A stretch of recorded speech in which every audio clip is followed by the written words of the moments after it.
Hey, what's up, guys? John here. The housing market is correcting in a very big way, in a dramatic way, that I think is going to be much more favorable for home buyers coming very soon. We're already starting to see it now. A lot of people will say, no, in my market, John, it's still a seller's market. But in reality, what we're seeing, the data is suggesting we're seeing more inventory hit the market. We're seeing home prices starting to get pulled back down to reality. We're seeing a lot of curveballs come to the housing market. And I personally think that these problems are only just beginning. I think it's going to be an incredible time to be a home buyer very soon. And I think it's going to be a great time to be a real estate investor. So if you're looking to buy that dream home, you have your eyes set on this perfect house, wait a little bit longer. I think you might be able to get a much better price for that property. And I think rental property is going to be coming down in fashion, great fashion, as interest rates rise. As rates rise, the cost to borrow money only increases.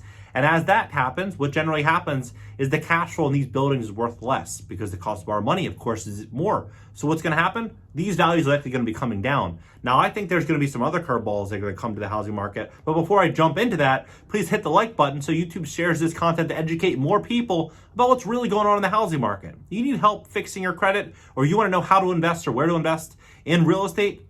Visit cashnow.video. So here's what's going on. Poison Ivy Zelman, the analyst who predicted the 2008 housing bust, sees U.S. home prices falling in both 2023 and 2024. Here's by how much. Poison Ivy, that's what the housing bulls called analyst Ivy Zelman after she came out in 2005 and called the top of the housing bubble. When Toll Brothers CEO Bob Toll tried to say that the housing market had bottomed out in 2006, Zelman famously quipped back, "Which Kool-Aid are you drinking? Because I want some." Of course, Zelman's housing bust fears proved more than correct, and all of those at the time who thought the demographics would continue to propel the housing prices forward were dead wrong. Fast forward to 2022, Zelman once again has the housing bulls sweating. Back in February, the founder of Zelman Associates called the peak of the pandemic housing boom. She was on the money again just weeks later. Spiked mortgage rates pushed the U.S. housing market into slowdown this summer. As the housing correction intensified, Zelman provided a bearish assessment of U.S. home prices to clients in her boutique housing research firm. So right now, we are getting a backlash of the change in direction from free money to now the rise in property mortgage rates and inflation. So the market is poised for a fairly significant price correction. And we're already seeing signs that over the last several months, Zelman recently said on Marco Hive Conversations podcast, inventories in certain markets, mostly in the West Coast, Southwest, and mountain states, are rising at max speed, right? Right now, U.S. housing market downturn to worsen in 2023. U.S. mortgage lenders starting to go bankrupt. How this one factor could trigger the worst surge in failure since 2008. Why the Fed won't be able to avoid a recession or bring inflation down 2% target. Now, we're seeing a lot of these trends, but this trend especially, 20% of home sellers are now reducing their prices. These markets that a lot of people are moving to, Texas and Florida specifically, saw massive price appreciation in the last 5 and 10 years. For example, Texas has seen a 99.56% appreciation over the last decade. 100% of price appreciation in the last decade. General price appreciation for single-family homes in America is about 3% a year, right? So 100% price appreciation. You look at Florida, for example, 78% price appreciation in the last 5 years. And what we're seeing, though, is these big moving trends due to the pandemic. Guess how many people moved? 16 million people have moved during the pandemic. Now, they moved during this period where there's very low interest rates and they pay top dollar for these properties, right? We're going to see millions and millions and millions of people that are underwater on their properties, if they're not already, right? So we're going to see all of these people that are locked in on these deals and they're underwater on them. And during that period, what happened? You look at insurance rates in Florida only increasing. You look at taxes being collected in Texas, they're skyrocketing, right? Things are going to get very challenging. I think we're going to see a lot of people lose a lot of money that made impulsive decisions. But people, they moved for, I believe, a couple reasons. The first, they could flee expensive cities. Maybe they were afraid of catching it.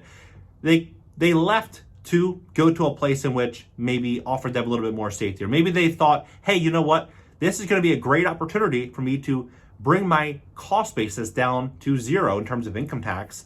I can live a more favorable lifestyle and open or start or scale a business in a location that is more favorable for my business. There's a lot of benefits. I can leave out my $3,000, $4,000 a month rental in LA or New York and I can go buy an $800,000 house in Texas, have a big yard, and I have property tax write-offs, and I have all these different benefits of property ownership, and I could homestead it. Like, a lot of people are looking at all these benefits, but the question is, are we going to see a lot of these people making decisions in which they should give their properties back to the bank or rent them out or try to sell them and just accept the loss if they have the equity to do so? But look at this. Extreme buyer hesitation pushes home sellers to rent instead of sell, and builders see rentals as a hedge against a cooling housing market. U.S. home mortgage lenders starting to go bankrupt, right? Millions of pounds buys you in London's housing market. Like, the market is starting to change.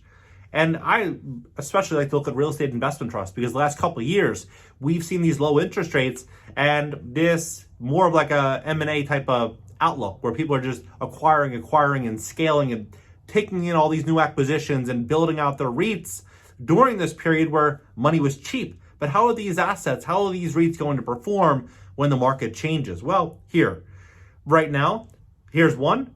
Year to date, it's not looking so good. This is, by the way, these are the top REITs, the most popular real estate investment trust. So that, obviously, down. Every single one, down. Except for just one. This one. And this is based on casinos. Well, of course, during times of economic uncertainty, people go to the casinos more. This is probably likely going to do quite okay.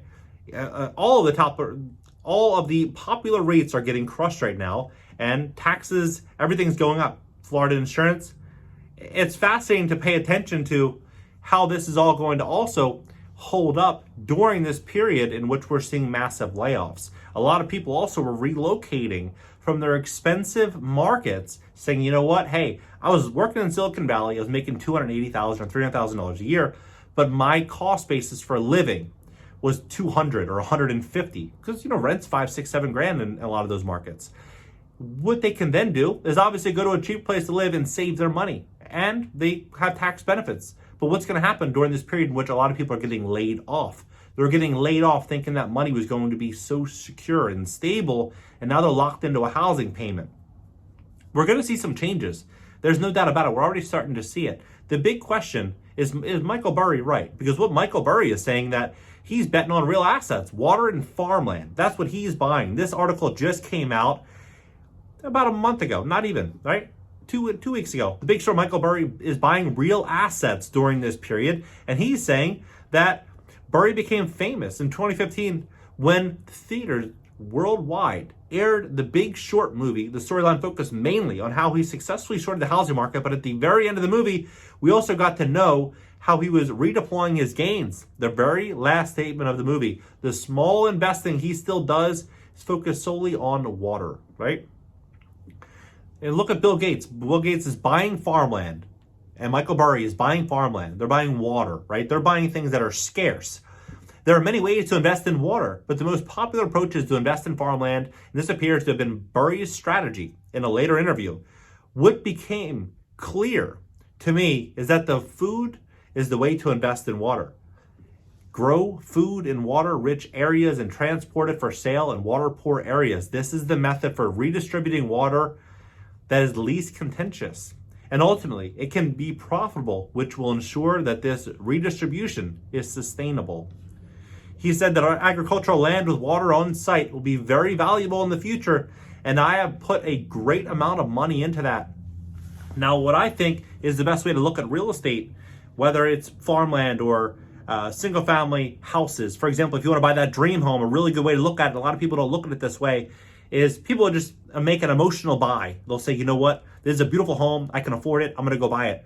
But the reality is, if you look at what you think the true land value of that property is versus how much it would actually cost you to get that property built today, you can speak to home builders, and you could even take a property tour with them, and they would be able to give you a rough idea on a price per square foot of what it would cost you to build it. And you simply just add the two numbers up, land value plus the cost to build, and you ask yourself, how much of a discount do I want to take the risk of investing in this market right now? Because the market's going to be coming down.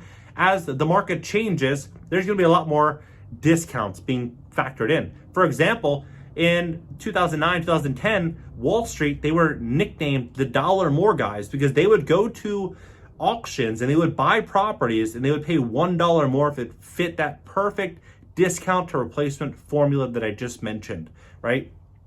This is the time. If you're going to buy land, you're going to buy water, you're going to buy real estate, you're going to make specific investments, make sure you're buying it based on a substantial discount factor if you believe that trends are likely going to continue and the market's going to change more in favor for buyers. What do you think about the housing market? Do you think we're going to start to see some really big changes coming? Drop your comments below, hit the like button, subscribe here. Subscribe also to my second channel. I'm going to be releasing another podcast this Friday and another one the following and another one the following with the next two guests are going to be private equity real estate investors talking about their plan, their strategy. They're both multimillionaires. And I think we're going to really, kind of be able to go over where I see the housing market, where they see it, and, we can have a really good conversation there. If you want to fix your credit, go to cashnow.video. If you want to invest in real estate, cashnow.video. If you want to get on the YouTube grind with me, go to cashnow.video. And also, if you are in solar sales, or if you're in real estate, or if you are in front of customers that need to qualify for credit, but maybe some of them have bad credit, be an affiliate of cashnow.video. You can receive monthly recurring revenue. There's partnership agreements as well where you could get free advertising for your business on my channel. There's a lot of really, really strong benefits down below in the top comment. So you can go down below, click the top comment. I'd love to work with you guys and catch you guys in the next one.